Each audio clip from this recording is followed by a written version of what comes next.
The rain was relentless, mirroring the storm brewing inside me. I, Torin, a 44-year-old architect in Seattle, had always prided myself on my ability to design structures that could withstand any force. But nothing could have prepared me for the earthquake that was about to shatter my own foundation. My wife, Myril, was a vibrant and successful lawyer. We had been married for 15 years, a seemingly perfect partnership built on mutual respect, shared dreams, and what I believed to be unwavering love. We had met at a gallery opening, her fiery red hair a stark contrast to the muted tones of the artwork. I was immediately captivated by her intelligence and her infectious laughter. Our life in Seattle was comfortable. We lived in a modern home I had designed myself, overlooking the Puget Sound. We enjoyed hiking in the Olympic Mountains, attending concerts at Benaroya Hall, and hosting dinner parties for our friends.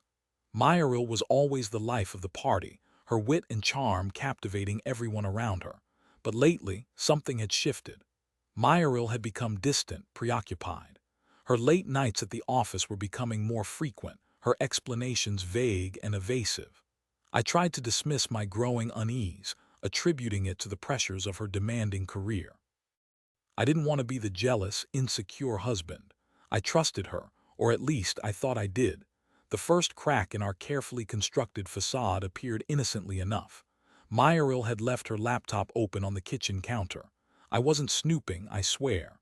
I was simply closing it when a notification popped up, an email from someone named Kester. The subject line was "Thinking of you." My heart pounded in my chest as I clicked on the email. What I read next sent a cold wave of nausea washing over me. It was a love letter filled with intimate details and passionate longing. Kester wrote about their secret rendezvous, their stolen moments of affection, and their burning desire for each other. I felt like I had been punched in the gut. The words blurred as tears welled up in my eyes. I couldn't breathe. My world was spinning out of control. My Myril was having an affair. I stumbled back, knocking over a stack of cookbooks. The noise startled me, jolting me back to reality. I quickly closed the laptop, trying to erase what I had just seen. But the image of that email, the words of betrayal, were seared into my brain. I spent the rest of the day in a daze, replaying the email over and over in my mind. I tried to make sense of it, to find some explanation, some justification for Myril's actions. But there was none. It was a blatant, unforgivable act of betrayal. That evening, Myril arrived home late as usual. She greeted me with a perfunctory kiss, her eyes avoiding mine. "Long day," she said, tossing her briefcase onto the couch. "Yes, it was," I replied, my voice trembling slightly. I couldn't bring myself to confront her directly, not yet. I needed to gather my thoughts to prepare myself for the inevitable confrontation. We ate dinner in silence, the tension in the air thick enough to cut with a knife. I watched Myril, studying her face, searching for any sign of guilt or remorse. But her expression was unreadable, a carefully constructed mask of indifference. After dinner, I retreated to my study, pretending to work. But my mind was racing. I couldn't shake the image of that email, the words of betrayal echoing in my head. I knew I couldn't live with this secret, this lie. I had to confront her. I took a deep breath and walked into the living room. Myril was sitting on the couch, scrolling through her phone. "We need to talk," I said, my voice barely a whisper. She looked up, her eyes narrowing slightly. "About what?" "About Kester," I said, my voice gaining strength. "About the email I read on your laptop." Her face drained of color. She opened her mouth to speak, but no words came out. For a moment she looked like a deer caught in headlights, frozen in fear and disbelief. I can explain," she stammered, finally finding her voice. "Explain what?" I demanded, my anger rising. "Explain how you could betray me, how you could lie to me for so long." She started to cry, the tears streaming down her face. "It just happened," she sobbed. "I didn't mean for it to go this far, it just happened," I repeated, incredulous. "You didn't mean for it to go this far? You're telling me you accidentally fell into bed with another man?" "No, that's not what I mean," she said, her voice pleading. "It was a mistake, a moment of weakness. I regret it, I swear." "A moment of weakness," I scoffed. "This has been going on for months, hasn't it? The late nights, the vague excuses, the distance between us. It all makes sense now." She didn't deny it. She simply sat there, sobbing, her head in her hands. "Who is he?" I asked, my voice trembling with rage. "Who is this Kester? He's a colleague," she said, her voice muffled. "A colleague, of course. Someone I probably knew, someone I had probably smiled and shaken hands with. What do you want me to say?" She asked, her voice barely audible. "I want you to tell me the truth," I said. "I want you to tell me everything." And she did. She told me about how she had met Kester at a conference, how they had started flirting, how their friendship had turned into something more. She told me about their secret lunches, their late-night phone calls, their clandestine meetings in hotel rooms. She told me everything except for the one thing I really wanted to know. Why? Why had she done this? Why had she thrown away our marriage, our life together, for a fleeting affair? "I don't know," she said when I finally asked her the question. I felt alive again. I felt like myself again. "And what about me?" I asked, my voice breaking. "How did you think I would feel? Didn't you think about the pain you would cause me?" She didn't answer. She couldn't answer because she hadn't thought about me. She had only thought about herself. I spent the next few days in a state of shock, going through the motions of my life but feeling completely numb. I couldn't eat, I couldn't sleep, I couldn't concentrate on my work.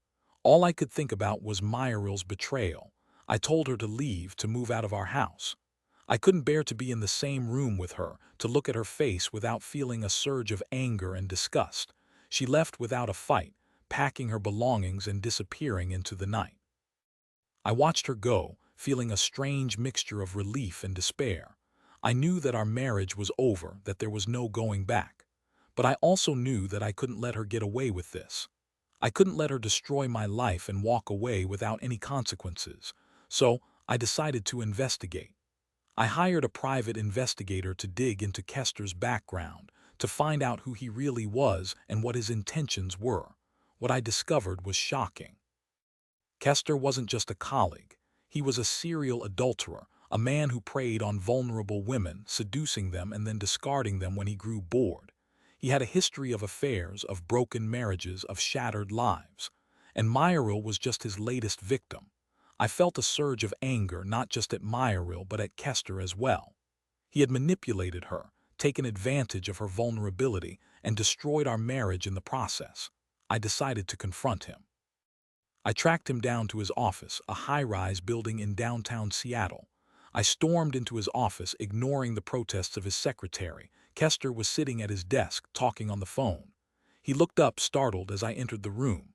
"Who the hell are you?" he demanded, his voice arrogant and dismissive. "I'm Torin," I said, my voice cold and menacing.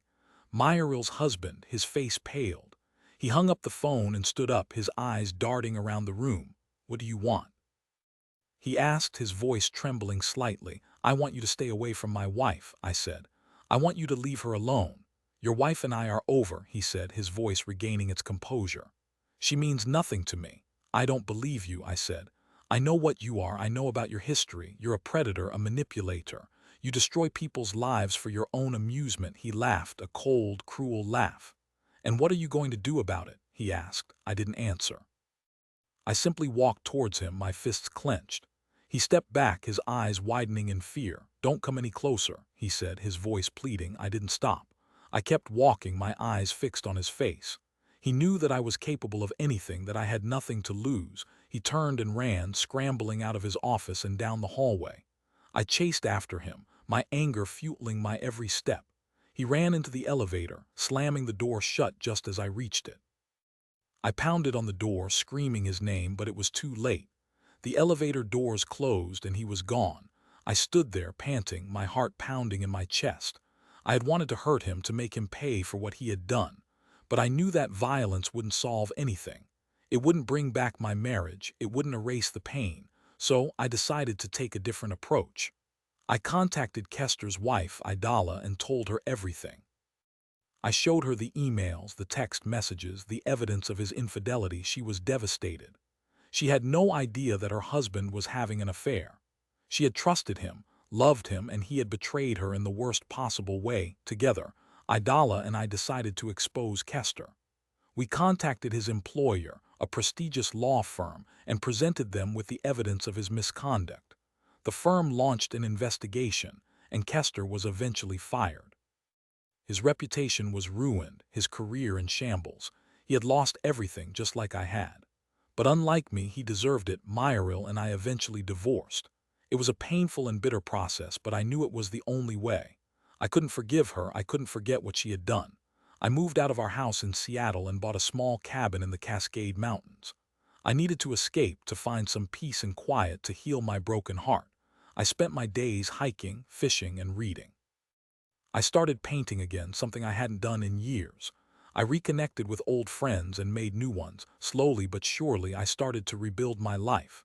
It wasn't easy, but I was determined to move on, to find happiness again. One day, I received a letter from Myril.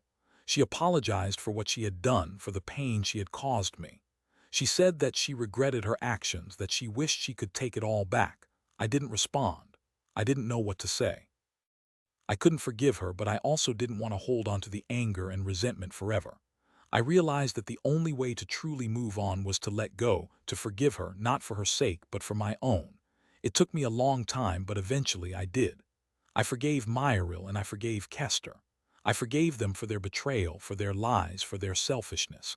And in doing so, I finally found peace. I learned a valuable lesson from this experience, that love is not always enough. That sometimes people make mistakes, and that sometimes the best thing you can do is to let go and move on. I'm still healing, still learning to trust again. But I'm also hopeful, optimistic about the future. I know that I will find love again, that I will find happiness again. And when I do, I will be stronger, wiser, and more resilient than ever before.